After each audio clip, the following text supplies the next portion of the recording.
Gusto mo ba na siya ay mababaliw ng sobra-sobra sa kakaisip sa'yo matapos mong gawin ang ritual na ito? Yung para bang hinding-hindi talaga siya makakatulog sa kakaisip sa'yo at ikaw palagi ang magiging laman ng kanyang isipan. Ngayon, gawin mo itong ritual na ibabahagi ko sa inyo. Ito'y napakasimple at napakadali pong gawin at paniguradong ito ay makakatulong sa inyong dalawa ng partner mo, lalong-lalo na kung kayong dalawa ay palagi nilang nagbabangayan, palagi nilang nag-aaway, kaya nauwi ito sa hindi pagpapansinan ninyong dalawa ng partner mo. Kaya ngayon gusto mo na siya ay mababaliw at hindi makakatulog sa kakaisip sa'yo. Una, ang gagawin mo lamang bago ka matulog, umupo ka muna saglit dyan sa higaan mo.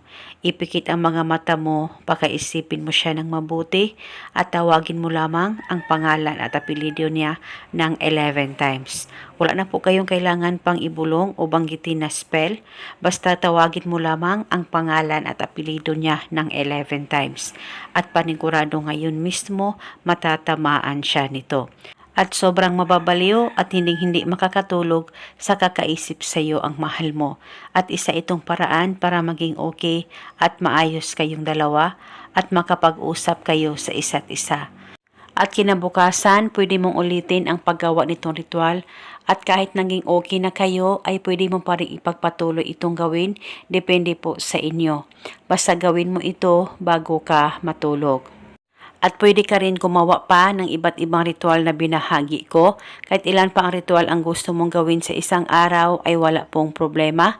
As long as 100% ang paniniwala mo sa mga ganitong pamamaraan.